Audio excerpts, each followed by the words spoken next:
The silk feels cool against my skin as Jordana, the stylist, adjusts the collar of a cream blazer that probably costs more than my monthly mortgage payment used to be. Used to be. Past tense. Because I don't have a mortgage anymore. I have a lease on a sun-filled loft in the Arts District, and I signed it with my own name only, and nobody gets a key but me. "Turn for me, honey," Jordana says, and I rotate slowly on the low platform while she evaluates the drape of Italian wool over my shoulders. Behind her, 2 assistants steam a rack of clothes that still have tags attached. Theory, Veronica Beard, Gabriella Hurst, names I used to see in magazines and think were for other women. Women who mattered, women who took up space. The light in here is perfect, all soft and golden from the tall windows, and there's sparkling water in glass bottles, and someone brought me an oat milk latte without asking, just placed it on the table near my purse like this is normal. Like I deserve this. 3 weeks ago, I was standing in my driveway in old jeans and a t-shirt with a coffee stain on the hem, staring at 4 black garbage bags stuffed so full the plastic was stretched shiny and tight. My clothes.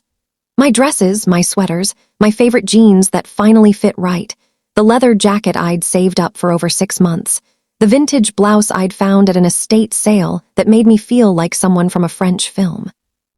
All of it crammed into trash bags like actual garbage, sitting on the concrete next to the recycling bin. My mother-in-law stood in the doorway with her arms crossed over her chest, and my husband stood next to her with his hands in his pockets, and neither of them looked sorry. I remember the feeling in my stomach. Not anger, not yet. Just this hollow, cold shock like I'd swallowed a stone. I remember thinking, this is what it feels like when people show you exactly how much you're worth to them. 4 garbage bags, not even worth the dignity of boxes. "This one," Jordana says now, stepping back with a satisfied smile. "This is the one for the Today Show. You look powerful. You look like someone who has something to say." I catch my reflection in the 3-way mirror and barely recognize myself. The blazer is structured, sharp, the kind of thing a CEO wears, or a senator, or a woman who just sold her debut novel for 6 figures and has a film adaptation in development and is about to do a 12-city press tour. The kind of thing a woman wears when the world is finally listening. I smile back at Jordana, and it's real. I love it. She grins and makes a note on her tablet. "Good, because you're going to need armor for what's coming. The publicity team told me your schedule. Morning shows, podcasts, that Vanity Fair interview. You're about to be everywhere." Everywhere? I turn slightly, watching the way the fabric moves. 3 weeks ago, I was nothing. Invisible. A woman whose own husband let his mother throw her away. Now I'm everywhere. And he has no idea what's coming. Let me take you back to the day of the garbage bags, because that's where this really starts. That's the day I stopped being afraid and started getting free. I'd been gone for 3 days. Just 3 days at a writing retreat upstate that I'd paid for myself with money from my side account, the one I'd opened 2 years earlier when I realized that every purchase I made from our joint checking was somehow always a problem. The retreat was in an old converted barn with big windows overlooking a lake, and I'd spent 72 hours doing nothing but writing and eating and sleeping, and talking to other writers who understood that this wasn't a hobby. This was air. This was blood. I finished the final revisions on my manuscript. I sent it to my agent. I felt, for 3 entire days, like myself. I should have known that would be unacceptable. When I pulled into the driveway that Sunday afternoon, I saw Linda's car parked in front of the garage. My mother-in-law, the woman who had a key to my house, who had always had a key to my house since the week after Mark and I got married 7 years ago. "She's family," he'd said, when I gently suggested maybe we should be the only ones with keys. What if there's an emergency? The emergency, apparently, was that I owned too many clothes. I found them in the bedroom, Linda pulling hangers out of the closet and Mark sitting on the bed scrolling through his phone. She'd already filled 3 bags. She was working on the 4th. "What are you doing?" I said, and my voice came out smaller than I wanted it to. Linda didn't even turn around. "Oh, you're back. Good.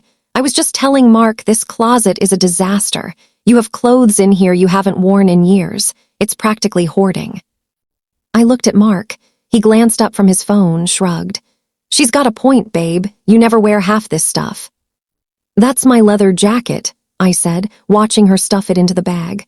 "I just bought that." "When are you ever going to wear a leather jacket?" Linda said, and she laughed, actually laughed. "You're a community college teacher, not a rock star."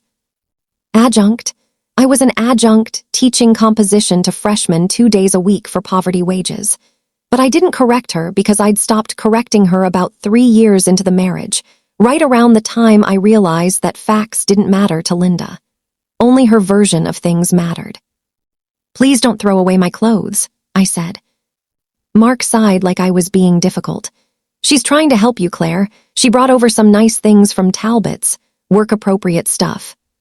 Work-appropriate, code for shapeless, code for older, code for invisible. I tried again. "I would appreciate it if you asked me before going through my things." Linda turned then, and her face was all innocence, all wounded generosity. "I was doing you a favor. This is how you thank me."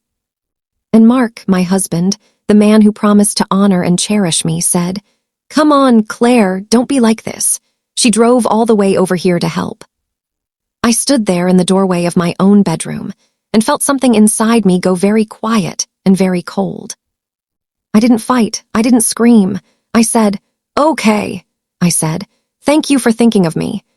I went downstairs and made tea and waited for them to finish, and when Linda left, she kissed me on the cheek and told me I'd thank her later when my closet was so much more manageable. Mark hauled the bags out to the driveway. "I'll take them to Goodwill tomorrow," he said. He didn't take them to Goodwill. He left them there for 2 days, sitting next to the trash bin, and every time I came home and saw them, I felt like I was seeing a referendum on my worth. This is what you are. This is all you are. On the 3rd day, I opened them and pulled out what I could salvage. Some of it was already ruined, smelling like garbage, crumpled and creased. The leather jacket had a stain on the sleeve. A silk dress I'd worn to our anniversary dinner was wrinkled beyond saving. I kept thinking he would apologize, that he would see my face and understand that this wasn't okay, that you don't let someone throw away your wife's belongings like trash.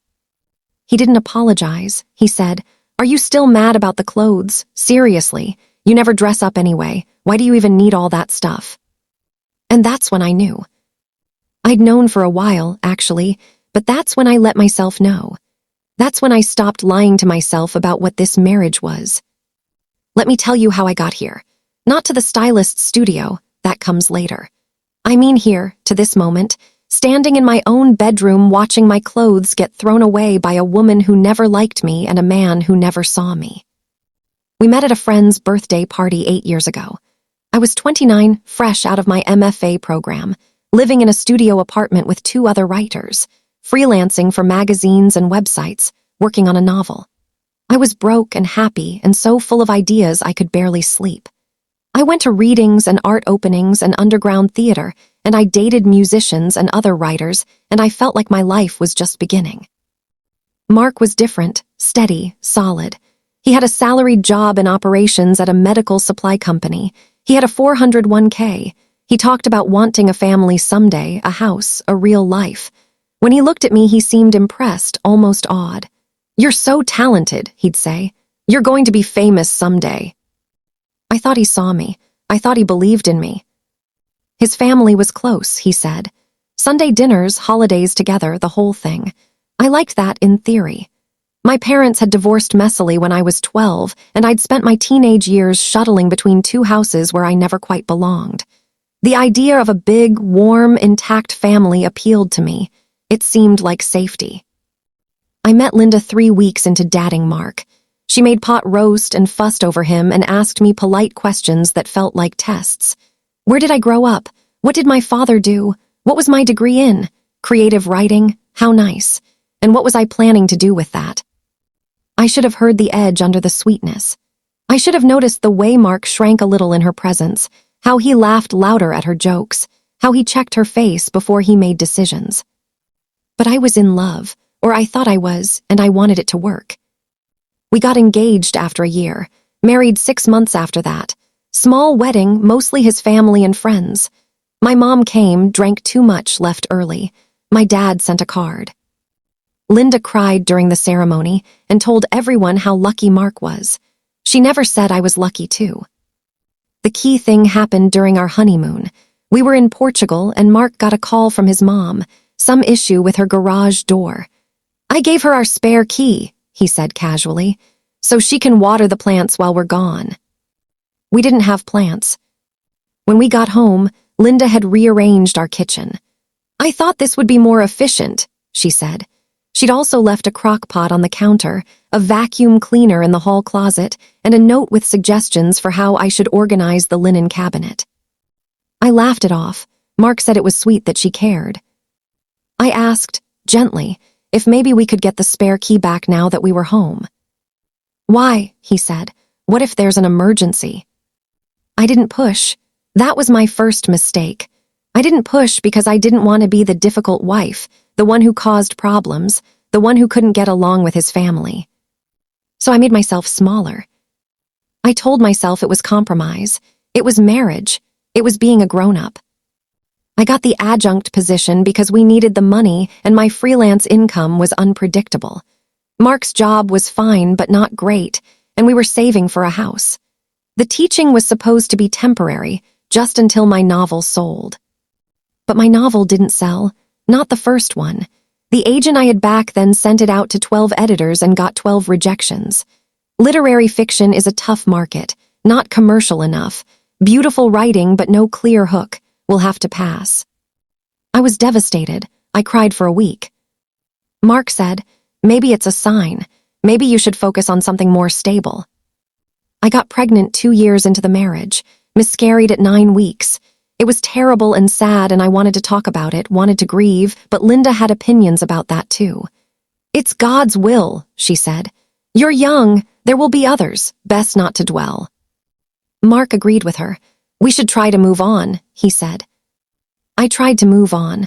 I stopped talking about it. I folded the grief up and put it away somewhere deep. I kept writing in the mornings before work, in the evenings after dinner. I started a new book, a better book. Darker, sharper, about a woman who disappears and the people who realize too late that they never really saw her in the first place. Mark called it my hobby. When I got my current agent 3 years ago, when she called to offer representation, I was so happy I cried. I told Mark at dinner. He said, "That's great, babe," and went back to scrolling Twitter. When the book went on submission, I didn't tell him. When I got the offer, the real offer, the one with an actual advance and a 2-book deal, I didn't tell him either. I told my agent to deposit the advance into an account in my name only. I think part of me already knew, even then, that I was going to need an escape route. The clothes thing wasn't the first violation. It wasn't even the worst. It was just the most visible, the most undeniable, the one I couldn't rationalize away or make excuses for anymore. Linda had been doing this for years. Small invasions, tiny erosions, death by 1,000 cuts. She rearranged my kitchen cabinets every few months. I'd come home and find the spices moved, the dishes reorganized, everything just slightly wrong so that I'd reach for a glass and find Tupperware instead. I was looking for something and noticed how messy it was, she'd say. Mark would shrug. Does it really matter where the spices go? Yes, I wanted to scream. Yes, it matters that this is my home and I didn't ask for help and she has no right. But I didn't scream. I just moved everything back and felt crazy for caring. She threw away things, a stack of papers on my desk that turned out to be 6 months of research notes for the book. It looked like clutter, she said, a sweater my college roommate gave me that was worn but beloved. It had holes. A set of vintage teacups I'd collected from flea markets. I brought you a nice new set from Home Goods. These were all mismatched.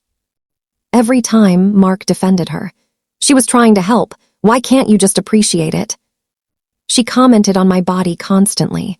Are you sure you want a second helping? That dress is a little snug, isn't it? Mark. Didn't Claire used to be thinner when you met her? Always with a laugh, always with plausible deniability, always in a way that made me feel like I was the problem if I objected. She criticized my cooking even as she expected me to host every holiday. Thanksgiving, Christmas, Easter, Mother's Day, Father's Day, Mark's birthday, Linda's birthday, his father's birthday, his sister's kids' birthdays. Our house, my kitchen, my labor.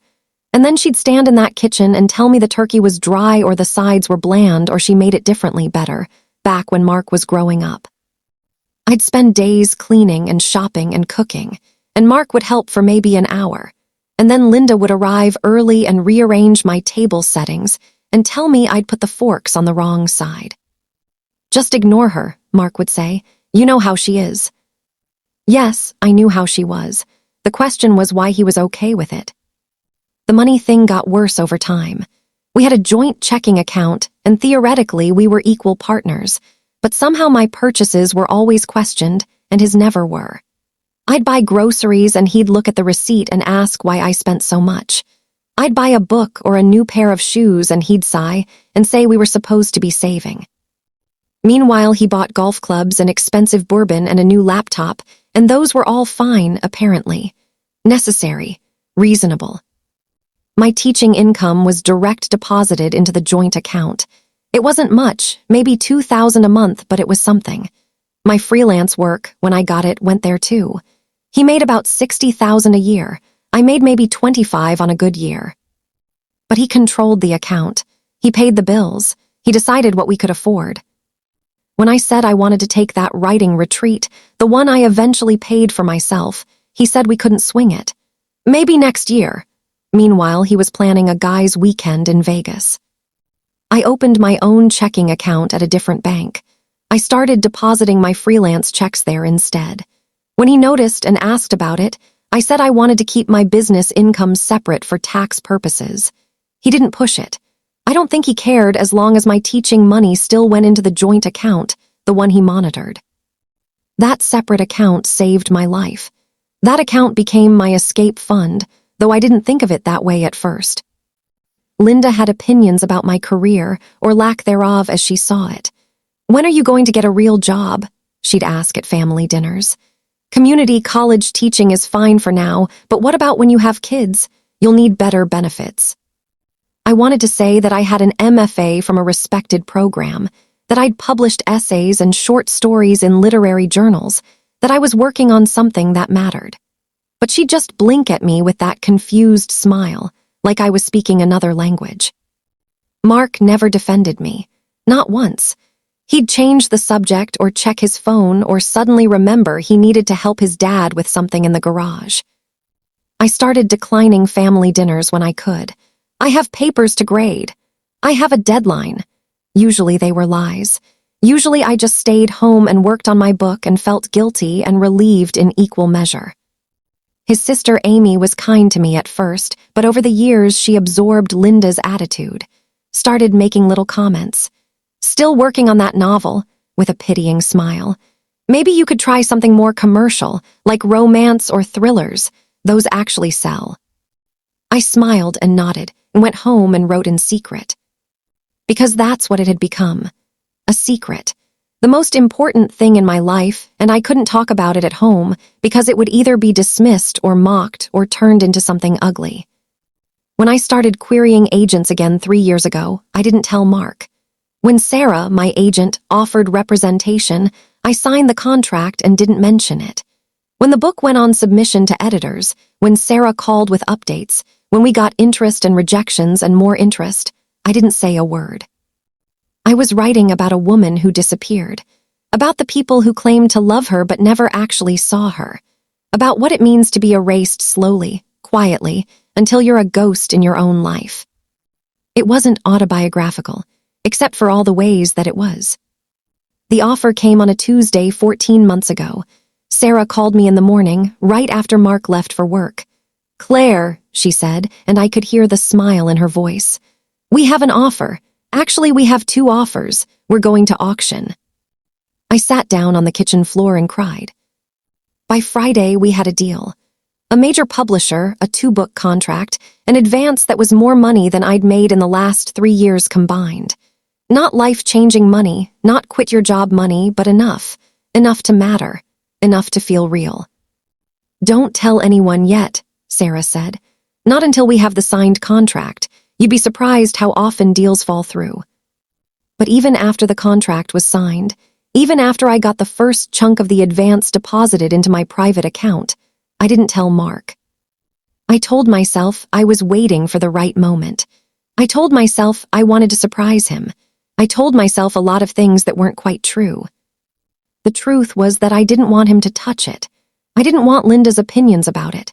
I didn't want to watch Mark's face do that thing where he'd be excited for 30 seconds and then subtly resentful, like my success was somehow an accusation. I didn't want them to take this from me the way they'd taken everything else. So I worked with my editor in secret. I did revisions on my laptop at coffee shops and in my office at school. When the manuscript was finished and we started talking about publication plans, about marketing and publicity, I gave Sarah my cell number and asked her to never call the house. The publication date was set for 6 weeks from now. Sarah submitted the book to various outlets for early reviews. We got a starred review in Publishers Weekly, then Kirkus, then Library Journal. "This is really happening," Sarah said. "This is going to be big." We started getting interest from film producers, real ones from actual studios. Sarah brought in an entertainment lawyer. We took meetings over Zoom while Mark was at work. Eventually, we sold the film rights, not for millions, but for enough that my hands shook when I signed the contract. I told Mark I had a dentist appointment that day. The publisher's publicity team reached out. They wanted to set up a press tour. Interviews, readings, panels, they were booking me on morning shows. NPR wanted me. A major podcast wanted me. There was talk of a profile in a big magazine. "You're going to need to be available for the next few months," the publicist said. "Is that going to be a problem?" "No," I said, "no problem at all." I requested a leave of absence from my adjunct position, told them I had a family situation. They approved it easily. Adjuncts are disposable. I still didn't tell Mark about any of it. And then, 2 weeks before my publication date, 2 weeks before the press tour was set to start, I came home from that writing retreat and found my clothes in garbage bags. I pulled out what I could save. I washed everything. I hung it back up in the closet, and I sat on my bed and looked at my life and thought, enough. I was done. I was completely, entirely done. I'd been thinking about divorce in an abstract way for probably 2 years. The way you think about quitting a job you hate or moving to a different city. Someday, eventually, when things get bad enough. Things were bad enough. That night, after Mark went asleep, I sat in the bathroom with my laptop and started Googling divorce attorneys. I found one who specialized in cases involving financial abuse and control. Her name was Rebecca Chen, and her website said she offered free consultations. I called the next morning from my car. "Tell me what's going on," Rebecca said, and I did. I told her about Linda and the key and the clothes. I told her about the joint account and how Mark questioned my spending. I told her about the book and the advance and how I'd kept it all secret. "Smart," she said. "That advance is yours. Anything you earned or created before you tell him about it is separate property, especially if you've kept it in a separate account." "I haven't told him I want a divorce yet," I said. "Don't," she said. "Not until we have everything in place. Can you come in this week?" I met her in her office 2 days later. It was in a high-rise downtown, all glass and clean lines, the kind of place that looked expensive. I almost turned around and left, but then I thought about those garbage bags and I walked in. Rebecca was maybe 45, sharp and efficient, and she treated my situation like it was both completely unacceptable and entirely fixable. "Walk me through your finances," she said. I'd brought everything. I'd spent the last 3 days gathering documents, printing statements, screenshots of text messages, a timeline of Linda's violations and Mark's dismissals. Years of receipts and records. I'd always been good at documentation. It's a writer thing. I notice patterns, I keep track. Rebecca paged through it all and made notes. "This is very thorough," she said.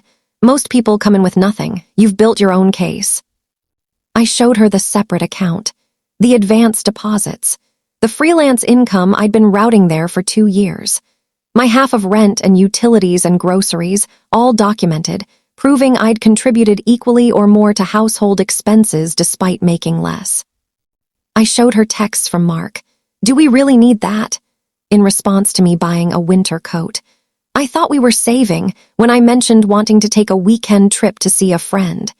"Your hobby isn't going to pay the bills," when I told him years ago that I was working on another novel.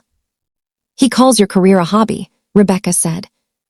"Called," I said, past tense. She smiled. It wasn't a nice smile. It was the smile of a woman who'd seen this before and knew exactly how to dismantle it. "Here's what we're going to do," she said. "We're going to file, but not yet. You have this press tour coming up. You're about to have a very public profile. We want to time this carefully." "I want to serve him at the height of it," I said. "I want him to see exactly what he threw away." Rebecca nodded. "We can do that, but first we need to make sure everything is protected. I'm going to refer you to a financial planner who specializes in high-asset divorces." "I don't have high assets," I said. "You have intellectual property that's about to be very valuable," she said. "You have film rights. You have future book deals. We're going to protect all of it." I met with the financial planner, a woman named Diane who looked like someone's grandmother, but talked like a forensic accountant. She helped me open additional accounts. We moved money strategically, legally, making sure that everything I'd earned from my writing was clearly separate from marital assets. "Does he know about any of this?" Diane asked. "He knows I have a separate account for freelance work," I said. "He doesn't know how much is in it." "Good, keep it that way." I went home after these meetings and acted normal. I made dinner. I asked Mark about his day. I was pleasant to Linda when she called. But I was also documenting everything. Every dismissive comment. Every time Linda let herself in unannounced. Every financial decision Mark made without consulting me. I changed the locks 3 weeks before publication. Told Mark the landlord required it for insurance purposes. He barely looked up from his phone. "Did you give my mom a new key?" "Not yet," I said. "I only got 1 copy. I'll get more made this weekend." I never got more made. Linda tried to let herself in 4 days later and called Mark in a fury. He confronted me that night. "Why doesn't my mom's key work?" "I told you the locks were changed. I'll get her a copy." "When?" "Soon." He was irritated, but he dropped it. I think he assumed I was still sulking about the clothes. Let him think that. I started gray rocking both of them. It's a technique I'd read about online for dealing with narcissists. You become boring, unresponsive. You give nothing for them to latch onto. Linda would call and ask what I was doing. Not much, just gradding papers. She'd fish for information, for emotional reactions, for something to criticize. "How are things with you and Mark? You two seem distant lately." "We're fine." "Are you eating well? You look thin." "I'm fine." Mark tried to engage me in arguments and I wouldn't bite. He'd make a comment about my spending or my work and I'd just nod. "Okay, if you say so, sure." It drove him crazy. I could see the frustration building, but I didn't care anymore. I was already gone. I was just waiting for the right moment to make it official. Rebecca had the divorce papers drawn up and ready. We were just waiting for my signal. "Anytime you're ready," she said. "Just say the word." I looked at my calendar. At the publicity schedule the publisher had sent over. Book launch event in 2 weeks. A big one at an independent bookstore that had been hyping the book for months. Media would be there, industry people, influencers, photographers. "I'll serve him at the launch," I said. Rebecca raised an eyebrow. "That's bold." "He threw my clothes away like garbage," I said.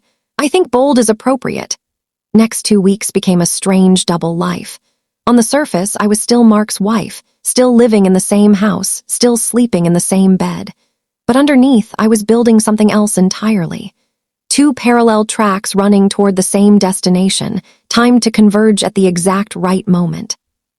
Track 1 was the divorce. Rebecca had everything ready. The petition was filed but not served, sitting in her office waiting for my go-ahead. We'd gone through every detail. Oregon is a no-fault divorce state, which meant I didn't have to prove anything except that the marriage was irretrievably broken.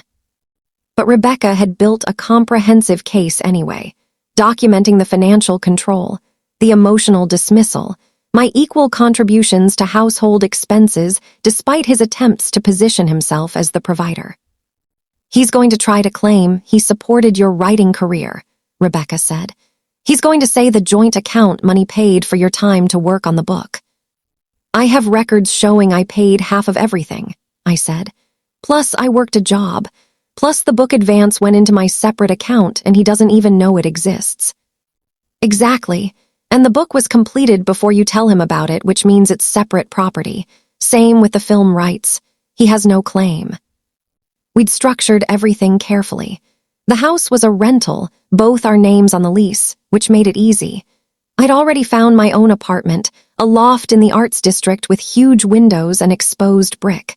I'd paid the deposit from my book money. I'd scheduled the movers for the day after the launch event. "You're sure you want to do it this publicly?" Rebecca asked. "I'm sure." She nodded. "Then we'll have a process server at the event. You'll hand him the papers yourself with the server as witness. It'll be legally binding and personally devastating." "Good," I said. Track 2 was the publicity machine, and it was bigger than I'd ever imagined. The publisher's PR team was small but fierce. Melissa, the lead publicist, called me for a strategy session. "We're positioning you as a major new voice in literary fiction," she said. "The early reviews are phenomenal. We've got you booked on Morning Edition, The Today Show, and 3 major podcasts. The launch event is going to be packed. We're expecting maybe 200 people." 200 people. I taught classes of 20 and felt nervous. "We're also working on a Vanity Fair profile," Melissa continued. "The writer wants to talk to you about your journey, the themes in the book, what it's like to break through after years of trying. She's going to ask about your life, your influences, your process." "How personal?" I asked. "As personal as you're comfortable with, but readers love a struggle story. If you've overcome anything, if there's been resistance or doubt, that's compelling." I thought about Linda throwing away my clothes, about Mark calling my work a hobby for 7 years, about writing in secret like a teenager hiding a diary. "I have a struggle story," I said. "We planned the wardrobe. The publisher had a budget for it, wanted me to look polished and professional for TV appearances. That's how I ended up in Jordana's studio, being fitted for clothes that actually fit, that were actually mine, that no one could throw away." "You're going to need different looks for different venues," Jordana explained. "Approachable but authoritative for morning shows, more editorial for print. The launch event, we want you powerful. This is your night." She pulled pieces for me, a cream blazer with perfect structure, black trousers that made me look taller, silk blouses in jewel tones, a leather jacket, butter-soft and expensive, to replace the one Linda had ruined, dresses for evening events, boots with a heel that made a satisfying click on hard floors. "When you look like you belong, people believe you belong," Jordana said. I'd never had anyone say something like that to me before. In my marriage, I'd been made to feel like I was always asking for too much, taking up too space, wanting things I hadn't earned. Now I had an entire team of people whose job was to make me visible. The hair and makeup test was the same. A stylist named Kevin shaped my hair into something sleek and intentional. "You have great bone structure," he said. "We're just going to enhance what's there." I looked at myself in the mirror and barely recognized the woman looking back. She looked confident. She looked like someone who had something important to say. I practiced interviews with Melissa. She asked me the questions she thought I'd get. "What's the book about?" "It's about a woman who disappears, and the people left behind who have to reckon with how little they actually knew her. It's about the difference between being seen and being looked at." "What inspired it?" "I think a lot of women know what it's like to be underestimated, to be in a room and feel invisible. I wanted to write about what happens when an invisible woman decides to vanish on her own terms." Melissa smiled. "That's perfect, keep that energy." I coordinated everything with Rebecca. The launch event was on a Friday night. The process server would be there, dressed like a guest, waiting for my signal. After my reading and Q&A, during the mingling part of the evening, I'd hand-mark the envelope. Rebecca would be there too, in case things got ugly. "What if he makes a scene?" I asked. "Let him," Rebecca said. "You'll have 200 witnesses to his behavior, and we'll have what we need." I moved things out of the house slowly. A box here, a bag there. Things Mark wouldn't notice. My important documents, my journals, my favorite books. I took them to my friend Hannah's place for safekeeping. Hannah was the only person who knew everything. She'd been my MFA classmate, had stayed close even when I'd withdrawn from everyone else. When I told her about the book deal, she'd screamed. When I told her about the divorce plan, she'd said, "Finally, I'll help however you need."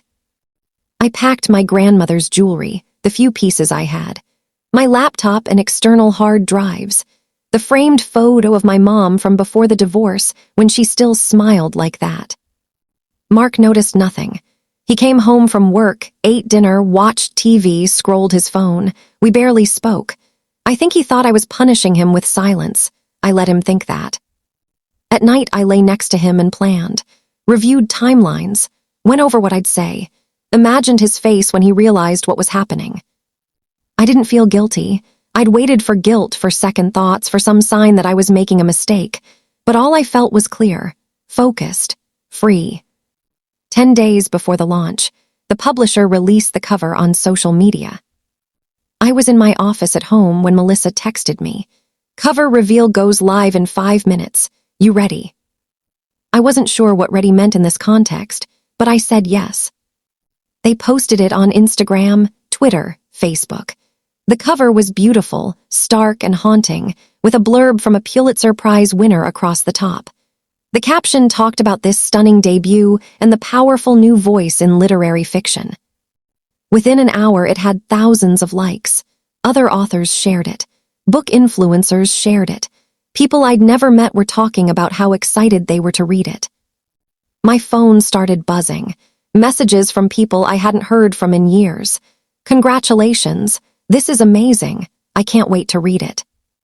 I was sitting there, watching the notifications pile up, when Mark came home. He walked into the office, and I looked up. He was staring at his phone with a weird expression on his face. "Someone at work just congratulated me," he said. I waited. "About your book, you wrote a book." "Yes," I said. "When were you going to tell me?" "I'm telling you now." He looked at his phone again, then at me. "It says here it's being published in 2 weeks, that there's a launch event, that you're going on a press tour." "That's right." His face went through several expressions. Confusion, then excitement, then something that looked almost like pride. "Claire, this is huge. Why didn't you say anything?" I wanted to be sure it was really happening. He laughed, a surprised, delighted sound. "This is incredible. We should celebrate. We should call my mom. She'll be so excited." There it was, his mom, already pulling my accomplishment into the family narrative, already making it about them. "I have a lot of work to do," I said. "The publicity schedule is pretty intense." "I'll come to the launch," he said. "Obviously, what day is it?" "Friday the 18th. "I'll take off work. This is so exciting, babe. I can't believe you kept this a secret." He came over like he was going to hug me, and I stood up, moved past him toward the kitchen. "I need to make some calls," I said. Over the next few days, Mark told everyone. His coworkers, his friends, his family. I started getting calls from Linda. "Claire, honey, Mark told me your wonderful news." Her voice was sugar-sweet, all the edges filed off. "A book. I had no idea you were working on something so serious." "Thank you," I said. "I'd love to talk about it. Maybe I could come by this weekend. We could have lunch." "I'm pretty busy with publicity prep." Of course. You must be so stressed. Let me know if there's anything I can do to help." Help? The woman who'd thrown away my clothes was offering to help.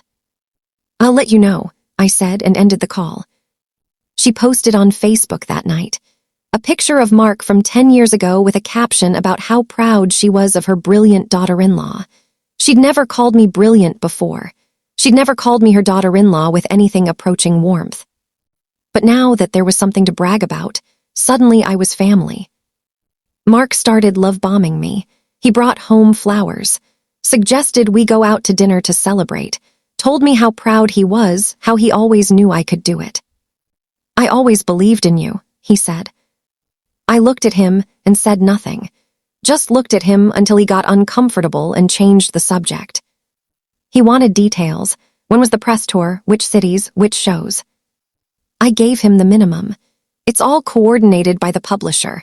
I'll have a handler with me most of the time. I could come with you, he offered. Keep you company. It's a work trip, I said. I need to focus. He looked hurt. I didn't care. He tried a different approach. Started being affectionate, attentive, wanted to have sex. I made excuses. I was tired. I had to be up early. I had cramps. The truth was I couldn't stand him touching me. Every time he came near me, I thought about the garbage bags, about him standing there with his hands in his pockets while his mother threw my life away. Linda kept trying to insert herself. She called with recipes, with advice about what to wear for TV, with stories about a cousin who'd once met a local author. "You should come to church with us on Sunday," she said. "Everyone wants to congratulate you." "I can't. I have interviews." "The Sunday after then." "I'll check my schedule." I never checked my schedule. I was never going to their church again. I was never going to another family dinner or holiday or birthday party. But I didn't tell them that. Not yet. Mark posted about the book on his Facebook. Lots of proud husband energy, talking about our journey and how excited we were. People congratulated him. He ate it up.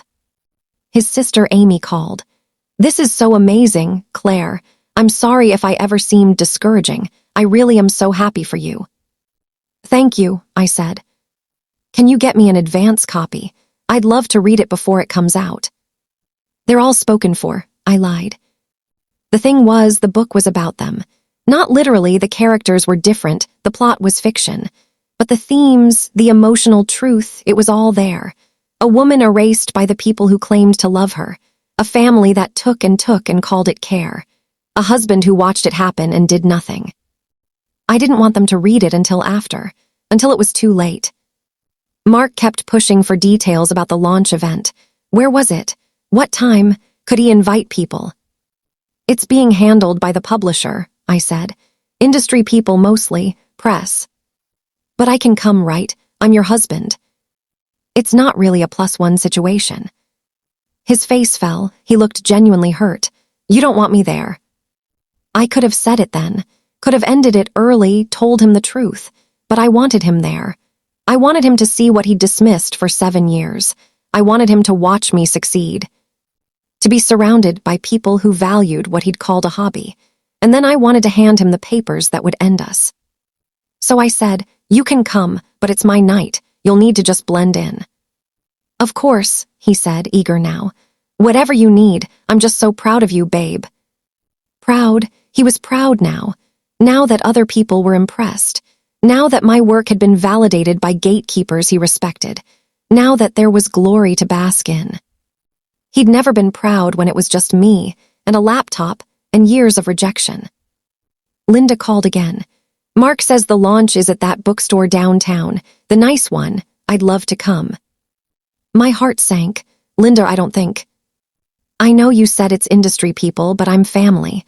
I want to support you. We all do. I've already told the ladies at church." I closed my eyes, took a breath. "Fine, you can come." Let her come. Let her see it. Let them both see exactly what they'd tried to diminish. Melissa called with more press confirmations. "Vanity Fair is confirmed. The writer wants to meet you for coffee before the launch, get some background. Is that okay?" "What kind of background?" "Your life, your process. She wants to know what it took to get here, the human interest angle." I thought about it, about what I could say and what I couldn't, not yet, not until after the launch. "Can we schedule it for after?" I asked. "She wants to attend the launch as research for the piece. But we can do the deep interview after, if you prefer. Let's do that. Because after the launch, I'd have a lot more to say. The night of the launch, Jordana and Kevin came to my hotel room. Yes, hotel. I'd checked in that morning, told Mark I needed to be downtown early for setup. He'd seemed confused but didn't push it. He thought I was being precious about my big night. He had no idea I was never coming home. Jordana had picked the outfit. Black trousers with a perfect drape, a silk blouse the color of deep red wine, and a structured blazer that made my shoulders look strong. The leather jacket for after, when the formal part was done. Boots with a heel that made me 3 inches taller. Kevin did my hair and makeup while Jordana steamed invisible wrinkles from the blouse. I sat in the chair and watched my face transform in the mirror. Subtle but definitive. Eyes lined to look sharper. Lips the same color as the blouse. Hair blown smooth and straight, the kind of sleek that looks effortless but takes skill. You look like money, Kevin said, stepping back to assess. You look like power. I looked like someone who mattered, someone who couldn't be thrown away. My phone buzzed. Rebecca, process server is in place, I'll be in the back, you good? I texted back, ready. Hannah, I'm here front row, you've got this. Melissa, media is setting up. House is already half full and doors don't open for another 20 minutes. This is going to be huge. I stood up, looked at myself one more time. The woman in the mirror looked nothing like the woman who'd stood in a driveway 3 weeks ago staring at garbage bags. She looked nothing like the woman who'd spent 7 years making herself smaller. She looked like the author photo on the back of the book, the one that would be in stores and libraries and on websites, the one that was permanent. Let's go, I said. The bookstore was 12 blocks away. Melissa had sent a car. I rode in the back seat and watched the city slide past the windows and felt preternaturally calm. I'd imagined this moment going 1,000 different ways. Panic attacks, second thoughts, dramatic confrontations before I even got there. But all I felt was ready. The bookstore was called Pages, an independent place that had been in the city for 40 years. Big windows, warm lighting, shelves floor to ceiling. They'd hosted major authors over the decades. Tonight they were hosting me. There was a crowd outside when we pulled up. Actual people waiting to get in. I saw cameras, phones up and recording. Melissa had said there would be media, but I hadn't quite believed it until now. Back entrance, the driver said, pulling around. Melissa met me at the door. Oh my God, you look incredible. Okay, here's the plan. We're opening doors in 10 minutes. You'll stay in the back room until we're ready. We're at capacity, had to cut off RSVPs this morning. There's going to be a welcome from the bookstore owner, then I'll introduce you, then you'll read for about 15 minutes, then Q&A, then signing. The whole thing should take about 90 minutes. My husband is coming, I said, and his mother. Her eyes sharpened. Do I need to worry about that? Not until after, I said. She looked like she wanted to ask more but didn't. I'll make sure they're seated toward the back. I waited in a small office behind the stacks. I could hear the murmur of voices as people filed in, the scrape of chairs, the anticipatory hum of a crowd gathering. Hannah appeared in the doorway and hugged me hard. You're really doing this, she said. I'm really doing this. He's here, just saw him come in with his mom. They look uncomfortable. Good. At 7 exactly, the bookstore owner started talking. I heard my name, heard applause, heard Melissa's voice taking over. A stunning debut that's already being called one of the best books of the year. More applause, my cue. I walked out from the back. The lights were bright and warm. Every seat was full, people standing in the back, along the sides. 200 people, maybe more, phones up. A camera crew from a local news station. Photographers. And there, 5 rows back. Mark in a button-down shirt that was slightly too casual for the room, and Linda in a floral dress, both of them looking around like they'd walked into the wrong event. I stepped up to the microphone and the applause swelled. I let it wash over me, smiled, waited for it to settle. Thank you, I said, my voice was steady. Thank you for being here, this is a little surreal. Warm laughter. I could do this, I'd practiced. I'm going to read from chapter 7. I said. This is the moment when the main character, Anna, realizes that the people who claim to know her best don't actually know her at all. I read. I'd chosen the passage carefully. Anna at a family dinner, surrounded by people who talk over her, finish her sentences wrong, tell stories about her that aren't true. Anna smiling and nodding and feeling like a stranger at her own table. Anna excusing herself to the bathroom and looking at her reflection and barely recognizing the diminished thing looking back. The room was silent except for my voice. I looked up once and saw people leaning forward. Saw Hannah with tears on her face. Saw a woman in the third row nodding like she understood every word. I didn't look at Mark. When I finished, the applause was immediate and loud. I looked up then, just for a second. Mark was clapping, but he looked confused, like he was trying to work out a puzzle. Linda wasn't clapping at all. She was staring at me with something cold in her face. The Q&A was moderated by Melissa. Easy questions, ones we'd practiced. What inspired the book? What was my process? What did I hope readers would take away? I hope they see themselves, I said. I hope they recognize the moment when you realize you've been performing a version of yourself that isn't real.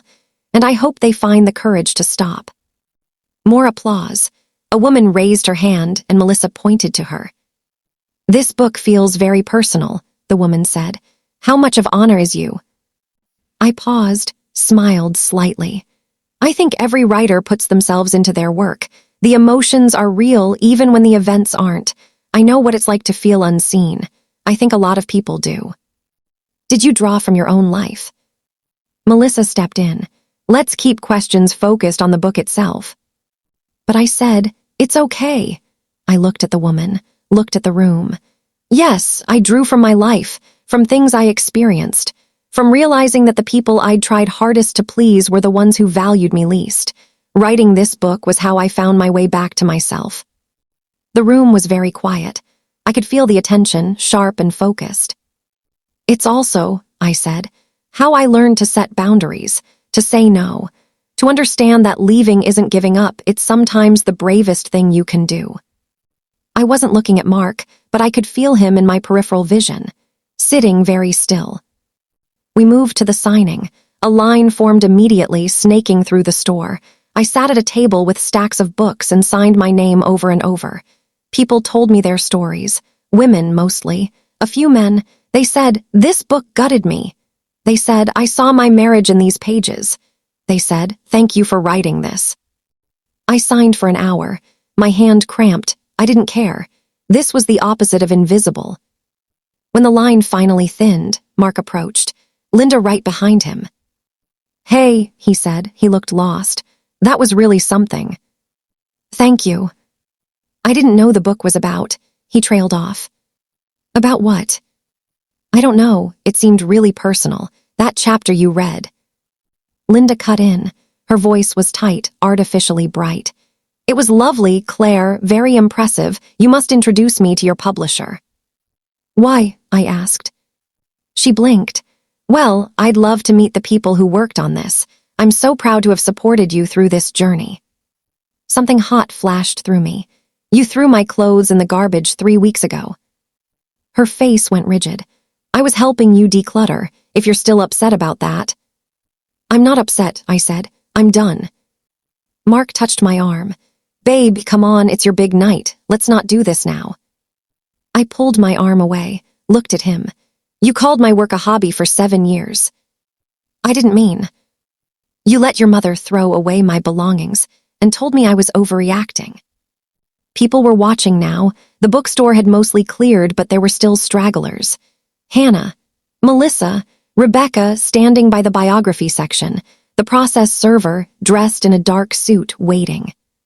You told me I should get a real job, I continued. My voice was level, calm. You questioned every dollar I spent while spending whatever you wanted. You made me feel like I was asking for too much when all I wanted was respect. Claire, Mark's voice dropped, trying for privacy we didn't have. Can we talk about this at home? I'm not coming home. His face changed. What? I reached into my bag, pulled out the envelope. Rebecca had prepared 2 copies, both signed and notarized. I held it out to him. "What is this?" he said. "Divorce papers." The word seemed to echo. Linda made a small sound. Mark just stared at the envelope like it might bite him. "You're serious," he said. "Completely." "Because of the clothes. Claire, that's insane. It's not about the clothes," I said. "It's about what the clothes represented. That you think so little of me that you'd let your mother throw away my belongings and then tell me to get over it. It's about 7 years of being dismissed and controlled and made to feel small. It's about you calling my career a hobby right up until it got you attention." "I supported you," he said. His voice was rising. "I paid the bills while you taught part-time and wrote. I gave you time." "I paid half the bills," I said. "I have the receipts. I have every bank statement. I contributed equally to every expense while you acted like you were doing me a favor." Rebecca stepped forward. So did the process server. Mark looked at them, then back at me. "You planned this," he said. "This whole thing, the book, the launch, this." He gestured at the envelope. "You planned to humiliate me." "No," I said. "I plan to free myself. Your humiliation is just a consequence of your behavior." Linda found her voice. "You ungrateful little." "Don't," I said, not loud, but sharp enough that she stopped. "You don't get to talk to me anymore. You don't get to come into my home. You don't get access to my life. You're done." I looked at Mark. "Take the papers, or the process server will hand them to you. Either way, you're being served tonight." His hand shook as he took the envelope. He opened it. Read the first page. His face went white, then red. "You can't do this," he said.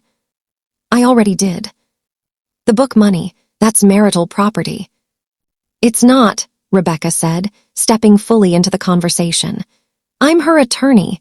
The advance and all subsidiary rights were earned and deposited before you were informed of their existence. They're separate property. You have no claim." "That's bullshit. I'm her husband." "For now," Rebecca said. "The papers detail everything. You'll want to get your own attorney." People were definitely watching now. Phones were out. Someone was recording. I didn't care. Let them record. Let it be documented. Mark looked at me with something like betrayal in his eyes. "I loved you." "You loved the version of me that stayed small," I said. "You loved me being less than you. The second I became more, you wanted to claim it." "That's not true." "You're here tonight because other people are impressed," I said. "If this was still just me and a manuscript and rejection letters, you'd still be calling it a hobby." He didn't have an answer for that. Linda grabbed his arm. "Come on, Mark. We don't have to stand here and take this abuse." "It's not abuse to set a boundary," I said. "It's not abuse to leave a marriage that doesn't serve me. It's not abuse to refuse to be diminished." I picked up my bag, looked at Melissa, who was watching with wide eyes and something that might have been admiration. "I'm done here," I said. Hannah materialized at my side. So did Rebecca. The three of us walked toward the door. Behind me, Mark called out, "Everyone's going to know what you did. I'll tell them. You lied, you hid money, you planned this whole thing." I turned back. "Good, tell them. Tell everyone that your wife wrote a book in secret because you made her feel like her dreams didn't matter. Tell them you called it a hobby while she got a 2-book deal and sold the film rights. Tell them your mother threw her clothes in the trash and you defended it. Please, tell everyone." His mouth opened, closed. He had nothing. The cameras were still recording. I walked out. Outside, the air was cool and clean. A car was waiting. Rebecca had arranged it. "That," Hannah said, "was the most badass thing I've ever seen." I was shaking now that the adrenaline was fatting, but I was also smiling. "I can't believe I did that." "I can," Rebecca said. "You've been doing it for weeks. That was just the finale." We got in the car. As we pulled away, I looked back at the bookstore, saw Mark standing on the sidewalk with Linda, both of them looking lost and small under the streetlights. I felt a lot of things in that moment. Grief for the marriage I'd thought I had, anger at the years I'd wasted, relief so intense it was almost painful. But mostly, I felt light, like I'd been carrying something heavy for so long I'd forgotten what it felt like to stand up straight. I didn't look back again. The story should have ended there. Clean, dramatic, satisfying. But real life keeps going after the credits roll, and the aftermath was almost as satisfying as the confrontation. The divorce was fast by divorce standards. Mark hired a lawyer who tried to argue for a portion of my book income. Rebecca buried him in documentation. Bank statements showing my equal contributions to household expenses. Screenshots of texts where Mark called my writing a hobby. A timeline of Linda's violations and Mark's enabling. His lawyer advised him to settle. The settlement was simple. We'd only been married 7 years, had no kids, no shared property except furniture neither of us wanted. I kept my book income and all intellectual property. He kept his retirement account. We split the security deposit on the rental. Done. He tried once to claim he'd emotionally supported my career. That his belief in me had been valuable even if he'd never said so. Rebecca responded with a formal letter that basically said, "Prove it." He couldn't. The whole thing was finalized in 4 months. Meanwhile, the book exploded. The video from the launch went viral. Someone had posted it on TikTok the moment I handed Mark the divorce papers, and it got 3 million views in 2 days. The comments were overwhelmingly supportive. This is what winning looks like. He really thought he could coast on her success after calling it a hobby. The way she stayed calm while destroying him, that's power. Vanity Fair moved up the profile. The writer called me and said, "I'd like to make this piece about more than just the book. I'd like to talk about what you did at the launch, the divorce, all of it." I said yes. The profile came out 3 weeks later. I'd been honest, careful but honest. I talked about the marriage, the control, the dismissal. I didn't name Mark, but I didn't have to. The internet had already identified him.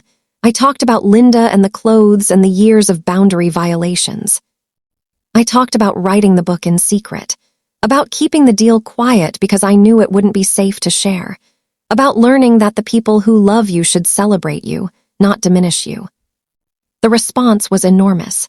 Women sharing their own stories in the comments, in essays, in videos. Me too. This happened to me too. The book hit the New York Times bestseller list at number 3, then number 2, then number 1. I did the press tour. 12 cities in 3 weeks. Morning shows, podcasts, bookstore events packed with people who felt seen by the story. I wore the clothes Jordana had picked. I spoke clearly and calmly about boundaries and self-worth and the courage it takes to leave. Mark tried to do damage control. He posted on Facebook about how the marriage had problems on both sides, how I'd hidden things from him, how the public only saw one version of events. His friends were polite but distant in the comments. A few people defended him. Most people didn't engage at all. Someone dug up his old posts, the ones where he'd called me his wife but never mentioned my writing, never shared my small publications, never acknowledged that I had a career at all. The contrast between that silence and his sudden pride when the book deal was announced was damning. Linda tried her own campaign. She told people at her church that I'd been secretly draining money from the marriage, that I'd betrayed her son, that I was ungrateful after everything they'd done for me. But too many people had read the book, had seen the interview, had heard me describe years of being erased. And then one of Linda's own church friends came forward with a story about how Linda had criticized me at a potluck, said I'd never amount to anything, said Mark could do better. Someone else remembered Linda laughing about my teaching job, calling it babysitting. Their own community turned on them, not dramatically, just quietly, fewer invitations, cooler responses, the social death of no longer being important. I didn't have to do anything. The truth did the work. I moved into my loft the week after the launch. It was everything the old place wasn't. Light, open, mine. I furnished it slowly, carefully. A desk by the window for writing. A big couch for reading. Art on the walls that I chose. A closet full of clothes that no one could touch. Hannah came over, and we drank wine and sat on the floor because I didn't have enough chairs yet. "How does it feel?" she asked. "Quiet," I said. "Good quiet." I started therapy. Found someone who specialized in narcissistic family systems and recovery from emotional abuse. Spent sessions untangling years of conditioning, learning to recognize what had been done to me, learning that it wasn't normal and it wasn't my fault. I started the second book. It was in my contract due in 18 months. I had ideas. I had time. I had space. I dated a little, casually. Nothing serious. I wasn't ready for serious. But it was nice to remember what it felt like when someone listened to me, asked questions, seemed genuinely interested in my thoughts. I had dinner with my agent and editor and we talked about the film adaptation. A director was attached. Casting was starting. They wanted my input. "This doesn't usually happen with debut authors," Sarah said. "You know that, right? This is special." I knew, I was grateful, but I also knew it hadn't just happened. I'd worked for it. I'd written through dismissal and discouragement. I'd kept going when the easiest thing would have been to stop. I'd chosen myself. Finally, fully chosen myself. 6 months after the launch, I'm on book tour stop 11, Portland. Rain outside the hotel window, soft and constant. I have 2 more stops after this, then a week off, then film meetings in LA. The book is still on the bestseller list. The Vanity Fair profile won a journalism award. I've been invited to speak at writers' conferences, at women's leadership events, at colleges. I'm not famous, not really, but I'm known, I'm visible, I take up space. Sometimes I think about those garbage bags, about standing in the driveway feeling like nothing. It seems like another lifetime, another person. That moment was supposed to break me. It was supposed to remind me of my place, put me back in the box they'd built. Instead, it freed me. Because that's the thing about people who try to make you small. They think if they take away enough, you'll disappear. They don't realize they're just showing you exactly what you need to leave behind. I learned things in that marriage, in that family. Hard things, important things. I learned that your work isn't a hobby if it matters to you. That you don't need permission to take yourself seriously. I learned to document everything. Every slight, every financial transaction, every broken boundary. Because when you finally decide to leave, you'll need proof. Not for them, for yourself. To remember that you're not crazy, you're not overreacting, it really was that bad. I learned that the people who love you will celebrate you. They'll show up for your wins without making it about them. If someone only values you when it benefits them, that's not love. That's use. I learned that leaving isn't failure. Sometimes leaving is the only way to save yourself. I learned that no is a complete sentence. That you don't owe explanations to people who won't hear them anyway. That your boundaries are yours to set, and you don't need anyone's approval to enforce them. And I learned that the world is waiting for you. The real you, not the diminished version you perform to keep the peace. The you that's too loud, too ambitious, too much. There are people out there who will love that version, who will see you and celebrate you and make space for you to grow. You just have to be brave enough to find them. I'm sitting in this hotel room in Portland, and my phone is on the nightstand, and it's not buzzing with angry texts from Mark or boundary-stomping calls from Linda. It's just quiet. Mine. Tomorrow I'll do another reading. Another Q&A. More people will tell me they saw themselves in Anna, in the story of disappearing and choosing to come back. And I'll tell them what I wish someone had told me years ago. You are not too much. You are not asking for too much. You deserve to be seen and valued and celebrated exactly as you are. If the people in your life can't do that, find new people. The world is bigger than the small room they've built for you. I'm living proof. So that's my story. The garbage bags and the press tour. The marriage that diminished me and the book that freed me. The moment I stopped being afraid and started being honest. I'd love to know where you're listening from right now. What brought you to this story? Have you ever had to choose between keeping the peace and keeping yourself? Have you ever left something that everyone told you to stay in? Or are you still in it, wondering if you're strong enough to go? You are, I promise, you're strong enough. Drop a comment and tell me where you are in your journey. Hit that like button if this resonated, if you felt seen, if you needed to hear that it's okay to choose yourself. And if you want more stories like this, stories about women who said enough and meant it, subscribe. I'll be here, telling the truth, making space. I'll see you in the next one.